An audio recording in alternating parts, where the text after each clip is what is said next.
Hey, Bills Mafia. We know there's only one topic every day. All Bills, all the time. And now Matt Bovee and Sal Capaccio are going really deep, talking Bills all year long, because it's always game day in Buffalo.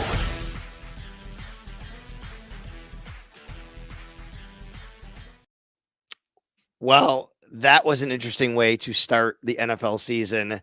A game that had a little bit of everything and a lot of emotions, both up and down, mostly down for most of the first half and into the second, and then back up and then back down, and then ultimately a victory. Welcome to It's Always Game Day in Buffalo. Matt Bovee, Sal Capaccio. Matt, our first post-game recap, and you said something to me before we came on. I agree with you. At least we're talking about a win for the Bills, because when we're doing these things late, sometimes it's man, and they lost, and we got to relive it a little bit. Not the case today. Lots that didn't go right, but at the end of the day, all that matters is that number on the scoreboard. Yeah, for sure. I mean, we're sitting there watching the first half. I know everybody who's listening to this, if you're watching it at home or if you were at the stadium watching the game, you're like, what is going on? This is the perfect disaster with the way that the Cardinals are keeping the ball away from the Bills, and the Bills aren't being effective when they actually have the ball. Josh Allen had 2 pass attempts at the 2-minute warning of the first half. That is ridiculous. So there was a lot that didn't go right in the first half, but to their credit, even against the Cardinals, who I know some people don't think are very good, erasing a 14-point deficit in the NFL is not an easy thing to do. So give them credit, because in the second half, they looked a lot more like the football team we thought we would see than they did in the first half. And hey, look around the league, right? The Bengals lose at home to the Patriots. Like, weird stuff happens in week 1. Just get a win and flip the page. And they'll flip the page quickly to Miami on Thursday. We'll get to that in a little while, but let's dig into this game a little bit. Josh, as you said, starts out with 2 pass attempts before the 2-minute warning. He winds up with 23, and he goes 18 of 23, 72% on the day, 232 yards. He throws a pair of touchdown passes. He did have a fumble on a strip sack from behind, but also Allen doing what he does best with his legs, 39 yards rushing, including 2 touchdowns. Josh Allen on the day, 4 total touchdowns. Did someone say he was overrated? He's the second best player in football, and I have maintained that for several years, and that won't change anytime soon. He has the ability to completely take over a game. The way that I always say it is he puts on the superhero cape, and that's what he did today. I mean, he took flight quite literally and just absolutely dominated. There's 2 knocks that you could have on this guy. The fumble, but I'm not going to really make a big deal out of that, because what he does is live and die off of extending plays, and he's trying to extend a play, and sometimes something's going to happen. So I don't think that's the end of the world. It stinks when it happens for him and for fans, but it's just what happens. And then the overthrow to MVS. But, it's not like a high percentage throw. He had MVS had a step on the defender. Oh, and it's also that was going downwind. I mean, the wind took it a little bit, so it wasn't. You'd like to see him complete it. Of course you would. He's open. And last year there were just too many misses on those deep balls to Stephon Diggs and other players. So there's no doubt. But you're right. There weren't too many mistakes from Josh Allen, in this one. And when he had to be at his best, he was at his best. A couple of those runs, he had a touchdown run that was called back early in the game. Osiris Torrance with a face mask. Yeah, I forgot about that actually. I know. And would that have been an extra one? I don't know. I mean, that would have been an extra one. They didn't get a touchdown on that drive. That's right. That was a field goal because they had that Osiris Torrance penalty, pushed him back 15 yards, and then that's when he was complaining that he thought he got hip drop tackled. Remember that play? I do. It was not called. It was. We haven't. I don't know if we've seen hip drop called this week. I'm gonna have to go back and look at that. All right. So Josh, obviously one of the stars of the game. There's no doubt about that. Who else stood out for you in this football game for the Buffalo Bills? Is it too easy to say Greg Rousseau, right? I feel like those were the 2 best players on the field. He deserves it. It was Josh Allen and Greg Rousseau. Offensively, Josh Allen was dominant. Greg Rousseau, we talked so many times during training camp about this is a player that's ascending. We feel like he could be on the verge of a breakout season. And then he has a 3-sack performance. Now, there's a couple caveats to this. One of the sacks was Kyler running out of bounds and him chasing after him and Kyler stepping out a yard behind the line. So that is a sack.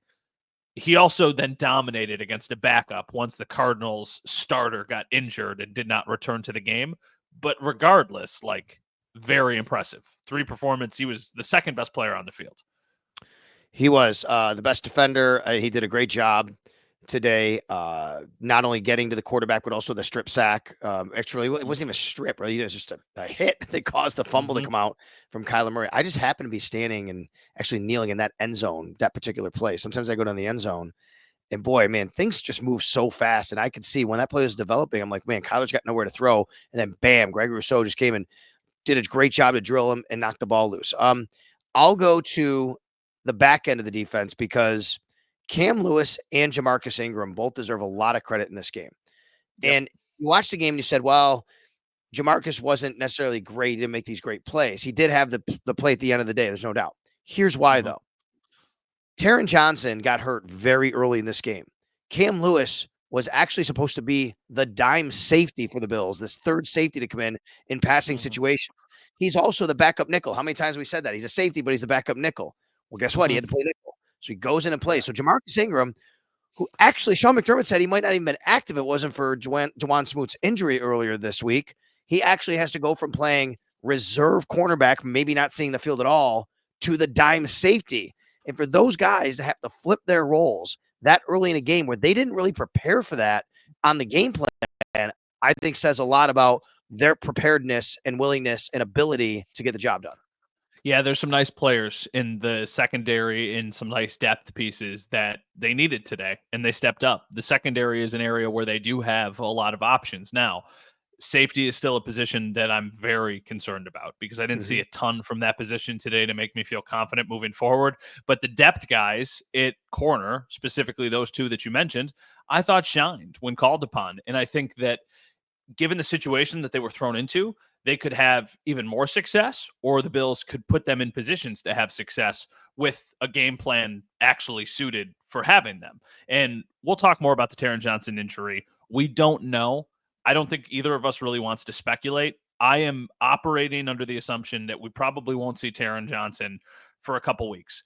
But at the same time, he's a defensive player. You could wrap it and put a club on it if there is an injury there, and he could probably get back a little sooner than somebody. Because we do know it's a forearm. We do know it's a forearm. We know it's a forearm. So, if this means, hey, you're not going to play in Miami and we'll evaluate this as we move on, like that's totally fine. It would be a huge blow for them. But if you go into a game knowing you don't have Taron Johnson, that's when Sean McDermott and Bobby Babich need to kind of flex their defensive muscles and be like, okay, we can figure out a plan. We can work around this at least in the short term. Cam Lewis had to play nickel corner. We'll see what happens on Thursday night if Taron's able to play or not. That's, I'm sure, going to be the game plan there. Dorian Williams had to play will linebacker. How'd you think it went for him on his first start at will linebacker in 2024? Well, I thought that the fumble recovery was a very big play. Like just getting to the ball. There's one thing about knocking it out, but there's another thing about getting to the ball. So I give him credit for that one. As far as the game itself, it was fairly forgettable. I thought they did an okay job in run coverage. I mean, he finished with 8 tackles, but linebackers always have a ton of tackles. It's just kind of the nature of the position. He had 8 and Terrell Bernard had 9. So I thought it was fine. I did not notice him a ton, which, some people would say that's a good thing. Some people would say that's a bad thing. Matt Bove, Sal Capaccio, it's always game day in Buffalo. All right, I want to bring a couple other guys here that I thought had good games. Then we'll flip the other side and think areas where the Bills struggled. How about the brand new kick returner and punt returner, Brandon Codrington? Yeah, his first ever touch in a Buffalo Bills uniform. He takes it 53 yards, I believe it was, sets the Bills up in Arizona Cardinals territory. He was terrific right on that particular play. It was great blocking, but he just found the seam, he found the hole, and he took it. And then later in the game, I mean, it's only a 7-yard return, but a nice job just to settle under the punt. His first punt fielded inside Highmark Stadium. It's a windy day. He gets 7 yards. I thought Brandon Codrington deserves some credit here because he did a nice job, especially that first kickoff return. Yeah, and you were down on the field. It was windy today. It was not an easy day for anybody in the anybody who had to play, really. It was really, really gusty down there. So for me, the joke that I posted right when he made the first kick return, it was like, well, I guess we can see why they traded for him. Like, this was a big-time play.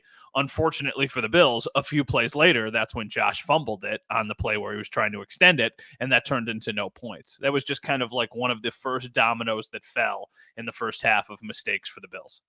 So Josh Allen threw the ball to 10 different players. 9 of them had catches. The one that wasn't was Ty Johnson on a third down play that didn't actually wind up, he didn't hit Ty Johnson with the pass, was a little bit shy, a little short. But So nine players caught. 9 different players caught passes. Let's figure it out on the fly without looking at cheating at this sheet. Okay. Khalil Shakir, Mm-hmm. Matt Collins, Mm-hmm. Curtis Samuel, Mm-hmm. Keon Coleman, Mm-hmm. Dalton Kincaid, Mm-hmm. Dawson Knox, Mm-hmm. James Cook, Mm-hmm. Ray Davis. Yes. You're missing one. MVS. Yes. Bang, let's go. 9. Good job. 9 different players caught passes. And this is exactly what they've wanted, right, Matt? This is what they've built towards for the last however months. Going to this type of offense, this type of style. We've talked about a lot where everybody eats, right? That's the mantra. Mm-hmm. Everybody eats. It's not going to be one guy gets 90 to 100, 110 yards. That can happen, no doubt about it. But it's really going to be probably more of this as the year goes on. But Josh Allen basically said afterwards, every time he looked up, it was a different guy he was throwing to, which speaks to the fact that he trusts everybody he's throwing to and the fact that this is exactly what the Bills want to do. And so far, so good in game number 1. Yeah, I just think that I was surprised by two of the lack of involvement from Dalton Kincaid and from Curtis Samuel. I'm not as concerned about Dalton Kincaid. He was at least on the field. I just think that they were taking him out of the game, or they were really, really focusing on him. Curtis Samuel is fascinating to me. It is one game. Curtis Samuel didn't get a ton of snaps. We'll get the snap counts tomorrow morning. I do not have them offhand. I do not take snap counts during the game. Right. No. I don't feel like he was on the field a ton. I do. Me neither, Matt, but I'm going to remind everybody he is coming off the toe injury. I know he's been full at practice, but I do wonder if that had something to do with it. Yeah, it could have. And I think having him at, let's say, 75% is much more valuable than not having him and having one of their practice squad call-up guys or something. So maybe there is an element of that to it. Was just surprised because there were some plays that didn't go to him that I thought schemed up made more sense to go to him. Yeah, and I didn't see him in the backfield much. I thought, we could have saw maybe some different formations with him. Didn't see that very much. Dawson Knox had a big play down the middle. In fact, sometimes when they catch the ball, I don't know if it's Dawson or if it's Dalton because they're both tight ends. They were in very similar numbers, 86 and 88. But it was Dawson Knox, a catch for 23 yards. It's actually one of the longer plays the Bills had on the entire day. So it was just a situation where I think the Bills wanted to and did spread it out. A lot of different people catching passes and, had the kind of day that they wanted to have from the offense from that regard. Look, the Cardinals couldn't stop the Bills. The Bills stopped themselves. I know it's an old adage, but it's true. The Bills just kept stopping themselves with penalties, and with the fumble that they had, they were their own worst enemy. When the Bills held onto the ball, they were moving the ball in chunks every time. The Cardinals could not stop them. Yeah, I mean, that was even the case for the first couple drives where they get the big kick return to start the game with their first offensive possession, and they move the ball like 30 yards, and then Josh has the fumble. Then they get the ball back. They move the ball all the way down the field. Josh gets the touchdown that's negated by the Osiris Torrance penalty, and then they have to settle for a field goal, and then they don't touch the ball again until the 2-minute warning. So they moved the ball well. They just self-inflicted wounds, like you said, and just kind of, bad circumstances that happen. So offensively, I don't have that many concerns coming out of this game offensively. The only thing is, like, the Cardinals are bad. This might be, at least defensively, one of the worst defenses, if not the worst defense they play all year. So I do think it's going to be tougher for them to consistently move the ball. Like, I don't think there's many other teams that you can get in a 14-point hole and erase that deficit. But luckily for the Bills, this week it was the Cardinals. Yeah, one of the things you should be concerned about on offense is the penalties. My goodness. I mean, false starts and holdings, and face masks. Look, there were penalties that shouldn't have been called. There were ticky-tack penalties. But the bottom line is 9 flags. 9 flags. And a few of those were very, very costly. 3 of them alone on Osiris Torrance. Osiris Torrance had a face mask, a holding, and a false start. Spencer Brown had a false start. Deion Dawkins had a couple false starts. You're at your home stadium. You can't have false starts. No, it was bad. And it felt like every time they were starting to get into a rhythm a little bit, the penalties would kill them. But you know what I said? And this is not even a slight really on the Bills. I said every time they took a penalty, I almost felt like it was a good thing because then they were going to force Josh into having to throw the ball. because it felt like they were becoming a little bit too predictable. It was like a first down run to James Cook for 3 yards, and it was 2nd and 7 or 2nd and 8 or whatever it was. Every time they took a penalty, I was like, well, at least now you know that they're going to have to throw the ball. Yeah, they got a lot to clean up. They were on the right side of a couple positive penalties too, but, just not clean. So I'm going to give you a stat on the defense. There's a good stat here. Through the first half, in fact, I had this written down somewhere. I just want to make sure, see if I still have it. See if I have the stat right here. You know what? Oh yeah, here we go. Thank you. Sorry. Trying to read it here.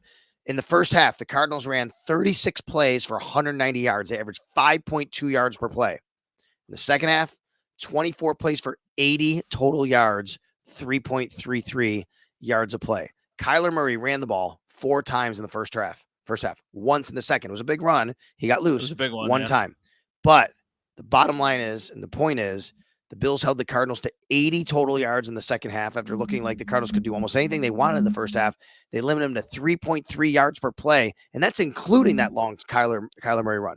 Give the defense, and especially the defensive coaches, a lot of credit, I say, for defensive adjustments. We talked to some players in the locker room after, Matt, who said, yeah, the adjustment was don't let them get the edge. They were getting the edge too much. They did some things to string it out. You could see it right away. James Conner couldn't get the edge and force them back inside. The Bills did a great job of that in the second half. Don't you think, though, I agree that they did a very good job in the second half, and I think there were some positive signs.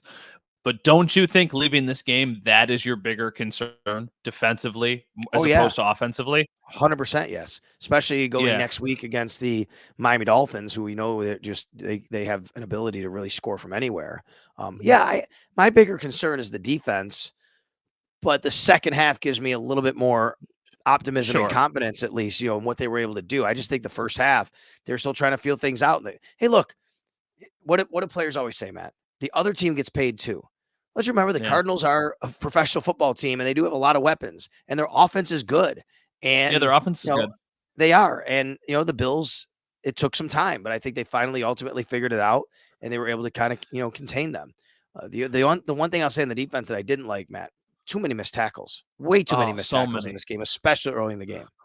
Yeah, it was just extended, and it might seem like not that big. I shouldn't say that. It is a big deal. But, when a play goes for 6 yards instead of 3 yards because you missed a tackle, like that adds up, and that makes it, instead of a 3rd and 6, a 3rd and 2 or a 3rd and 3, and gives them a lot of time to, have success. They killed the Bills on 3rd down. That was the biggest thing in the first half for me. It was like they were efficient on 3rd downs. They converted, it felt like, all of them. It didn't really feel like the Bills got a stop. They got the stop that was wiped out by that nonsense roughing the passer penalty on Jamarcus Ingram.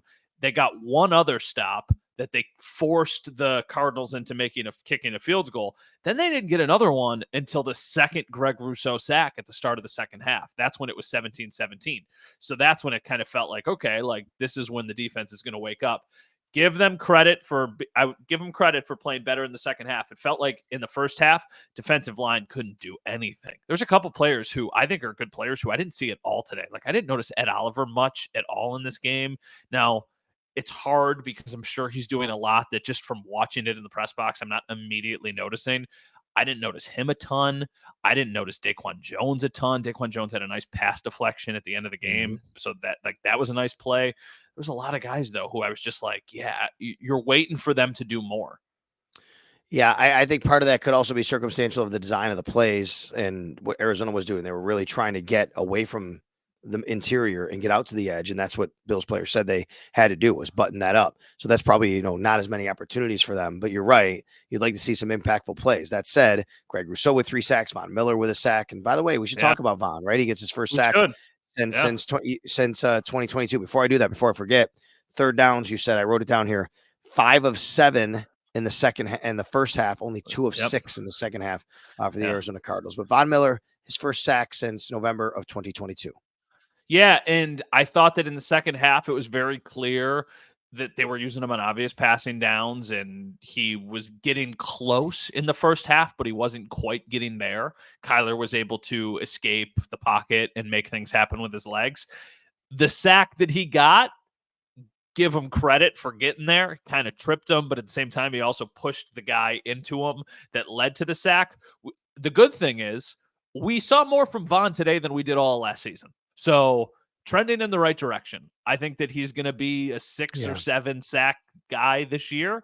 And all things considered, you'd probably take that considering how bad last year was. How about the rookie, Keon Coleman? Had a huge catch Yeah. down the sidelines, made a really nice adjustment. Isn't that the exact catch that we would talk about at training camp he would make every once in a while, which is, boy, he seems like he's covered, and then, he makes a highlight reel catch. It's not like he gets a lot of separation, but as I've said, he's able to separate with his body. He turns his body. He has great body control.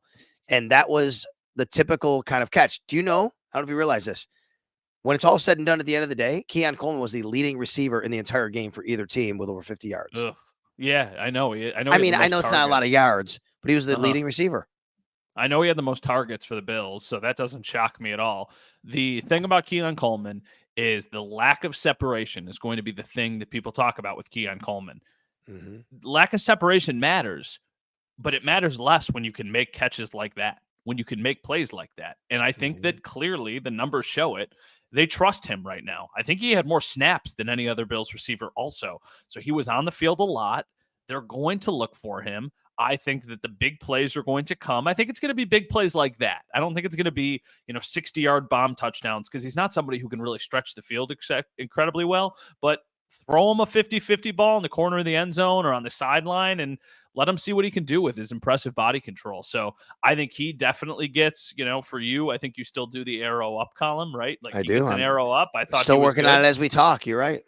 You know who else we got to talk about? And it's just, he's so consistent and so impressive. Do you know who I'm going to say? So consistent, so impressive. I would say Taron Johnson, but he didn't play much. So, Terrell Bernard, but you tell me. Khalil Shakir, of course. Khalil Shakir has become such a nice piece for them. I know the cliche, like he's just a football player. Those things get thrown around a little bit too much. That dude just makes plays. He doesn't go down easy. He's a dog. Like he's just, that's the type of guy you want to have on your team. And obviously, the skill set he's not as dynamic or as fast or as, pure a route runner as some other people. He's just a good player. And I think that he's going to be a very big part of this offense this season. Khalil Shakir in this one, 3 catches on 3 targets, 42 yards, and he had that touchdown that Deion Dawkins just destroyed another man. Oh, my gosh. That poor person. That guy has a family, and he just ran him over. As it was happening, I think I let out like a whoa as it happened. Well, and how about Khalil Shakir's catch?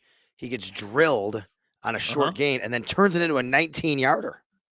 Yeah, it's like he didn't bobble it a little bit, but it wasn't a super clean catch. Josh was rolling off to the side, extending the play. He catches it. The other guy comes in to hit him. It reminded me, this is a weird comparison. It reminded me a little bit of the Deshaun Watson play in overtime against the Bills in the wild card game, where because he was being hit, it actually kept him upright because he hit him into the other guy, so he wasn't going to fall to the ground. So, obviously not as crazy of a play as the one we saw in Houston. But just a really contact balance is the thing with him. It's just like he takes contact, he stays on his feet, he's slippery, and he can make plays. One more player I want to bring up here on the positive side for the Bills, and this is a positive not only in this game, but it could be a long-term positive, let's hope. Tyler Bass was very good in this game. Tyler Bass drilled 2 field goals and had 4 extra points. Very good. Except for the kickoff. I was going to say, let's not forget. With you 2 minutes left. How windy it is, and I know they're trying to, I don't know what he's trying to accomplish there. To me, that's on the coaches. Try and put that through the end zone. Like, I think it's too tricky to try and do what they were trying to do there. And that's an assumption on my part. I will say, I'm assuming they're trying to just land it in the landing zone, and then he mishits it. So, okay, you're right. Let me rephrase. He was excellent on kicking the ball through the uprights today. He did not. He didn't have a perfect game at all. You're right. This is a 2-prong thing. I also, of course, I was critical of the 96-yard kick return that they gave up. And my thought was just kick it through the end zone. And everybody on social media was like, what are you talking about? It's super windy. He can't kick it through the end zone. Right. Now, you were on the field. I'm in the press box. So I can't tell how crazy the winds are. All I can see is the flags. I'm assuming that he did not have the leg to get it there. And that's why it was 5 yards short, and that's why they were able to get the big return. At the same time, though, then I don't know what you do for the one at the end of the game, but giving it to him at the 40-yard line ain't the answer. Agreed. So I'll retract what I said about just kicking through the end zone because I agree that you probably couldn't. I would have still liked, I know you just gave up a touchdown. I think it still would have been the better play just to kick it high and deep, force them to return the ball. There's too much, by doing what they tried to do, there's too many things that come into play, like what happened, which is a ball that bounces and then it gets taken by the wind a little bit or whatever. It's a knuckleball and it rolls out of bounds, 40-yard line. I mean, I know you just gave up a return. It's got to be in the back of your head if you're Sean McDermott, if you're Matthew Smiley. But I think to me that would have been the better play. Either way, I don't necessarily put that on Tyler Bass. Yes, he's the person kicking it. I think overall, you needed today from Tyler Bass. The Bills needed what they got today from Tyler Bass. There was more good than bad. Yes. I will say that. I do not like the decision to kick the field goal at the end of the game. I would have went for Me it. neither. I liked that Sean gave you the answer that they would have gone on 4th and 2, but because it was a long 3, they decided not to. The doomsday scenario was that you kicked it and he missed it. So to his credit, he made it, especially going into the wind. I know they were short kicks. So I think that there was more good than bad from Tyler Bass, but also things to clean up. I would say slightly better than average game. Okay. I was just more really concentrated on the field goals because he's been so inconsistent. So I just want to take that out of the equation. And the point I was trying to make was like Tyler Bass was really good at kicking the ball for points today. And that's what they needed from him. Yeah, no, for sure. And that was a good sign because he looked like he was kicking with, it's to me, because I'm a golf lunatic, I think of everything in golf terms. And he was hitting, there was velocity there. It was not there was no questions. It was just kicking with force through the uprights in the middle. He had one extra point that he almost missed, but he did go, it just snuck inside. Yep. So, but I do think that was a positive sign. And also, the conditions today were about as bad as they'll be at really any point because it was so windy. I would tell you that in warmups, he was also drilling. He was drilling. He was drilling. 40, 45, 50, 54. I think he made one. I mean, he was drilling it. So I am giving Tyler Bass an arrow up. Not even a slate. He's just getting an arrow up because I think he was good today because of what he needed for the Bills. But you're right. It was a little uneven on special teams. Let's talk about some of the things that went wrong, and let's start there. You had the kickoff that went out of bounds, but even worse than that, you had a kickoff that went back the other way for 6 points. That's just something you can't have happen, especially after the touchdown just sucked the life out of the building. Yeah, that was crazy. I mean, you were down there, right? Is the wind why they couldn't kick it through the end zone? Is that I think pretty much. I'm not telling you that. Yeah, in fact, Matt, I believe, now that I think about it, every kick that went in that direction was either returned or something happened in the landing zone. Yeah. There were no kicks in that direction that went in the end zone. I'll say it that way. Well, I shouldn't say that. I shouldn't say that I thought that too. I did not realize that when I originally said just kick it through the end zone. I did not realize the wind was so firmly going in the other direction. You can tell by the flags on top of the uprights and that are just at the top of the stadium that the wind was very clearly, it's the same thing as the MVS thing. I think it sailed in the wind a little bit, and that's why it was an overthrow. I think the wind caught it going in the other direction. But then at the end of the game, it's so weird. The punt that the Cardinals had that went no yards, that gave the Bills the ball in their own end. He just missed that. That was just a bad hit with the wind. So that's right. It had to be really bad considering the winds and just where it was. That punt was...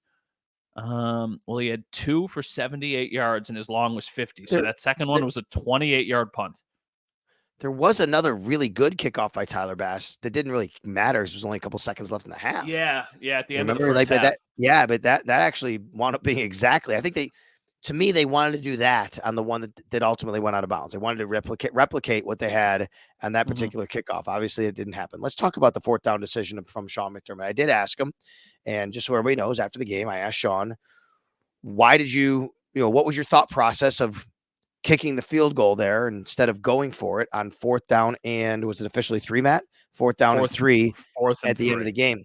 And he said if it had been 4th and 2, he would have gone for it. Was that what Yep. he said? I think if I remember He said his comment. he said if it was 4th and 2, they would have went for it, but it was 4th in a long 3. So he was like, it was a little too long for, basically what they felt comfortable with. I still Right. think the way Josh Allen played, you go for it. And then if you don't get it, it felt like that whole time, like, if you don't get it, you're pinning them deep, 2 minutes left. You just take your chances. I just like the idea. I guess in my mind, I trust Josh Allen to get 3 yards more than I trust the defense to keep him out of the end zone, personally. Well, that gets us to, we had we can get more into other things, but I just want to go to a Twitter question here from George, because George did ask us before he went on the air, when is McDermott going to be held accountable for some of his decisions? And then the example was the Arizona, this particular thing. My response is, what do you mean by held accountable? We don't fire the head coach. Like, we did ask him. I held him accountable. I asked him, why did you do it? You don't have to agree with Sean's answer. We don't, right? Like, you and I both would have gone for it still, correct? I understand it. Yeah. Look, this is one of those situations where I still would have liked to see the Bills go for it, but I understand his rationale. I don't have to agree with it, but I understand what he's thinking. He explained the process. To me, that's what you like to call sometimes the field goal of death. You ever hear the field goal of death? Oh, yeah. Oh, yeah. Field goal of death is when you're up 3, but you kick one to go up 6, so the other team goes down and scores a touchdown. Because now the other team has to be aggressive and score a touchdown. If you go for it, and even if you miss, Arizona's kind of playing for 3 points, so to speak. They're not really trying to be too aggressive because it's a little risky. So maybe they only go for a field goal. In that situation, they have to score a touchdown, and they almost did. So that was what happened. Remember Bills, EJ Manuel's first win. Stevie Johnson, end of the game against Carolina. The Panthers, yeah. That was the field goal of death by Ron Rivera. Ron Rivera faced a 4th and 1. He said, I'm going to kick a field goal. He kicked it to go up 6. The Bills went down and scored a touchdown to beat them. Yeah, I know. It set up, to me, what I was thinking. Maybe the scars are just deeper than I realized they were. That whole time, no. I'm like, I know oh what my you're God, gonna say. they're gonna lose on a Hail Mary. They're gonna lose on another Hail Mary from Kyler Murray to end the game. I'm like, it's gonna go to Marvin Harrison Jr. And I will say, now you can just see the screenshots, but it looked like on one of those plays, they had a guy wide open at the end. Now, I'm pretty sure there was some serious pressure in Kyler's face when that person was open. I don't even know if it was Marvin Harrison or if it was Dortch or who it was, but like that whole time I'm like, uh-oh, like this is going to end on a Hail Mary and they're going to lose 35-34. Well, thankfully it didn't happen. I was thinking about it too, but it did come down to a final few plays. I think everybody was thinking about it. I think everybody in that stadium, because that same year that they lost on the Hail Murray, they played the Colts in the wild card round, and they were taking a shot at the end of the game. And I remember it felt like that ball was in the air for 5 minutes, just floating there. And I knew it would have felt the exact same way if they, got a little bit closer, if the game didn't end the way it did. Shout out to Marcus Ingram. That was a really nice play at the end of that game. That was really good coverage. By the way, in that same year, they also gave up a Hail Mary to the Chargers at the end of a half, I think, but they caught it and ran it in. Like, you remember that? There was like 2 they gave up that year. That's when I started to read people say, why don't the Bills put like a really tall guy back there? And I'm like, come on. Like, that's what Rob Gronkowski went back for the Patriots one time and he couldn't move. And they gave up a long touchdown to the Miami Dolphins at the end of the game. So yeah, there were some things in this game that you obviously want. This was not a perfect game at all. In fact, it was a little too close for comfort, but look, it is the first game of the season, and coaches will always say your biggest improvement comes from game 1 to game 2. Well, let's hope that's the case because the Bills have a quick turnaround against the Miami Dolphins, who, oh, by the way, also had a comeback of their own today. They were down. Yeah, they were down 17-3, and or was it, what was the score? 17-3, and the Jags had the ball at the end, like 2 minutes left in the third quarter, first and like 10 from like Miami's 20. And I think they forced a turnover, and then they scored 17 unanswered in the last 17 minutes of the game. So and that Jason was Sanders, a 52-yard walk-off field goal. Yeah, so an epic collapse also from the Jags. Miami deserves the credit, right? Like, got to come back, but a pretty big collapse from Jacksonville. Gabe Davis had like 62 yards in that game. I was looking at the box score. It looked like for a minute today that the only AFC East team that was going to win was going to be the New England Patriots, but then the Bills won and the Dolphins won. But how about the Patriots? They also go into Cincinnati and win 16-10. and in the process, knocking me out of my survivor pool that I'm in. Luckily, the way it works, Same. I can buy back Same. in because it's the first week. Same.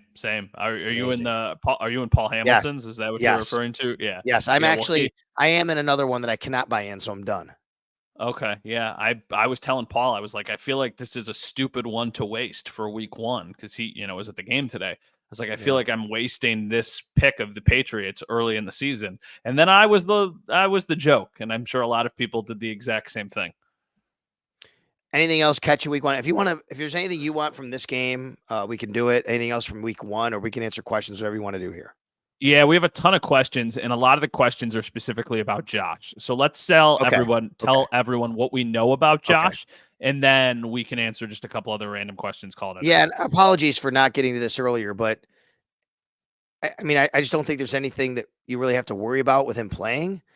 Could it Mhm, be a pain tolerance thing? Sure. Is it going to be something he's going to deal with? I'm guessing that's the case, especially in a game in 4 days. mhm, mhm, Yes. So Josh Allen landed on his left hand when he came down from the touchdown that he leaped over the top, and he was mhm, seen on the sidelines getting it wrapped. And then Matt, he was actually taking snaps. It didn't seem like it was super comfortable. So you mhm. figure, okay, he'll just do shotgun. He might have to hand off with his left. You won't see him run. Guess what he does? He goes out there, he starts running, he's throwing the ball. I Yeah. mean, he was still Josh Allen. So I expect him to still be Josh Allen. But look, when you have your left wrist, left hand taped up, there Mhm. always is going to be a question of ball security, and especially also taking a snap. Yeah, that's what I think it's going to be. The question is it make the already new exchange with Connor McGovern even weirder because of the hand, because it's taped? Is this something that he could get a shot in and it's a pain tolerance thing and then he doesn't have to wrap the hand? The one thing I will say, the fact that he finished the game, I know he still needed x-rays after the game is a good sign. He also came into the press conference room without any wrapping on his hand. So we shall see. But of the two injuries, unless I'm just completely reading this wrong, I think the Taron Johnson Oh injury yeah. is going to be like way more. I don't know if significant is the right word, but like way bigger of a concern for Bills fans than the Josh injury. I'm expecting. I'll be surprised if this is something that keeps him off the field. I actually wonder even if because of the Taron Johnson injury, and I would think he would be off the field at least for a game, maybe two. We'll see where it goes here. I wonder if that means they even elevate a guy like Daquan Hardy from the practice squad, Mm-hmm. who has I th- who can play the slot, and maybe that's something they want to do. To Corey yeah. Couch from the practice squad. I'm thinking maybe you need an extra guy there this week, so you can also now Cam Lewis would be the normal starter, but you're going to Mm-hmm. have a backup for him then. Yeah, I think what they'll do is I think they'll probably have Daquan Hardy active from the practice squad, and I think they'll probably have um, Cole Bishop. I mean, Yes. I don't know this, but I'm assuming he was just a little bit too dinged up because I don't think he was a full participant until like Wednesday. He's been pretty banged up all summer. So maybe he's a little bit healthier and ready to go, and then he can make his debut in Miami, and then they can use him the way they thought they were going to use Cam Lewis until Cam had to move to replace Taron. That's a lot of following follow the different pieces. But it's like, okay, use Cole Bishop like you were going to use Cam Lewis because now Cam Lewis is going to replace Taron Johnson. So Tom tweets in, when are we going to lock in Rousseau? It's a good question. He is locked in for the next 2 years. Let's Mm-hmm. remember the Bills picked up his 5th-year option. Even Mm-hmm. though this is his 4th year and he's a rookie player because he was drafted in the first round, they get the 5th-year option. The Bills did pick up the Greg Rousseau option. He's locked in, I think, for 13 mil, give or take, 13 mil-ish next year. But he is in position to make himself a lot of money, and the Bills would be very Lot of and I would tell you, because that whole 13 is guaranteed next year, I uh-huh. think right now, Greg Rousseau is the perfect extension candidate next offseason to spread that kind of money out. Yes, absolutely. So Greg Rousseau, I will say he has been a player who has been productive. Last year, though, we saw a little bit of a dip. I think that was mainly because he was playing pretty banged up. He only had 5 sacks last year. So for me, it's can you do it consistently? Can you become a double-digit sack guy? He still is not, which is weird. I think he does this year. I mean, he's got a great start, obviously, with 3 today. So I think that he's going to get a big payday, but we also need to see him stay healthy and be consistent and not kind of have the same drop off he's had a little bit the last couple of years. Yeah, I don't think there's I wouldn't worry about it right now, I guess. I mean, you could basically, wait Sure. and you could still have him play out his 5th-year option and just franchise tag him. So I wouldn't worry about that right now. What is the explanation for the kickoff TD? How was Coleman feeling after the game? Just reading here. A lot of questions here coming in from Clover, who's a big listener of ours, and we really appreciate that, Clover. Yeah. So explanation for the kickoff TD. I think that, look, I haven't gone back and analyzed it, Matt. Did you see anything on video that kind of cost them that touchdown, the kickoff return? I mean, it just felt like there was a huge alley right from the beginning. Like DJ Dallas had such a clear path before there was anybody even like close to him. And then it was basically beating Tyler Bass and I think like one other guy. It just felt like almost like a parting of the seas, the way they kicked it off. And it just felt like there was kind of a wedge in the middle and he was just able to hit the gap. Yeah, I think so too. All right. Anything else left on a bone here for this game? We could look at any other week 1 storylines that you saw what were happening throughout the league. We just said Miami won. Since he lost to New England, it's a big win for New England, obviously, to start the Gerard Mayo era. It's a huge loss for the Cincinnati Bengals. The Cleveland Browns just did not look good. Deshaun Watson looked just not good at all. I want to say terrible, but I didn't watch the whole game. I saw some of it, and I know his stats weren't good. And I watched a lot of people. I read a lot of people on X who are Browns fans very, very worried and upset. Yeah, I mean, I don't know. What's his numbers here? I think he had like 2 interceptions. 25 of 45 for 169, a touchdown and 2 interceptions. Yeah, it's just not. I mean, it's not good enough. And they've got a very talented roster, but clearly quarterback still is a problem. And I think Dallas's defense is fine, but I don't think it's like exceptional. So that would be a concern to me. And then some of the other ones, like weird stuff around the league. Did you see the Bears? Did you see that I game did at all? See how they like won. what happened? I did. Like, I mean, Caleb Williams gets a win. 93 yards. Yes. He was 14 of 29. That's not, and they won. Like, that's crazy. David Njoku was hurt for the Browns today. He hurt an ankle. So we'll see. Puka Nacua in the Sunday night game we're watching right now as we're recording this.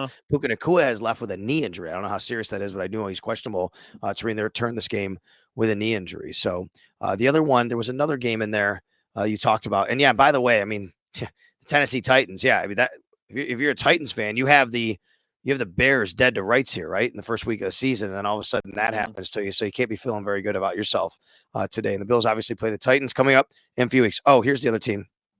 How about a little Mike Tomlin pixie dust in week 1? I mean, Mike Tomlin, how do they do it? 18-10 over an Atlanta Falcons team that to me should have been, I mean, they should win the South. I think they have that much talent.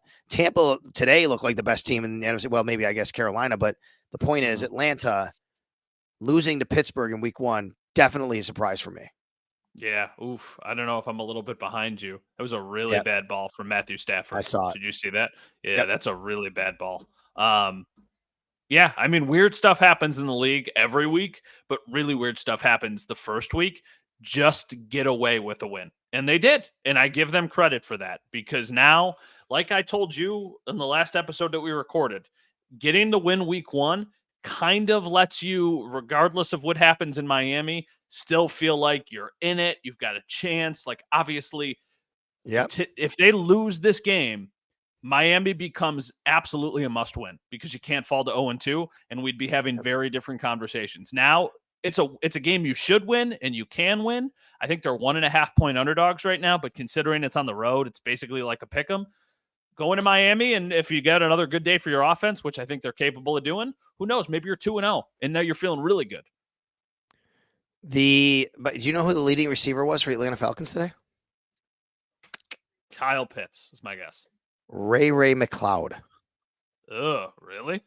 Yes, the former Buffalo Bill, the return specialist, Ray McLeod, was the leading receiver for the Atlanta Falcons today. Stephon Diggs had 2 touchdowns for the Indianapolis Colts. He didn't have a big day numbers-wise. He wound up with a total of 6 catches, 33 yards, 2 touchdowns. Everything's pretty short there for him. But obviously the headlines on Thursday night was Xavier Worthy and now Stephon Diggs on Sunday. So we're going to see a lot of that on Monday, I'm sure.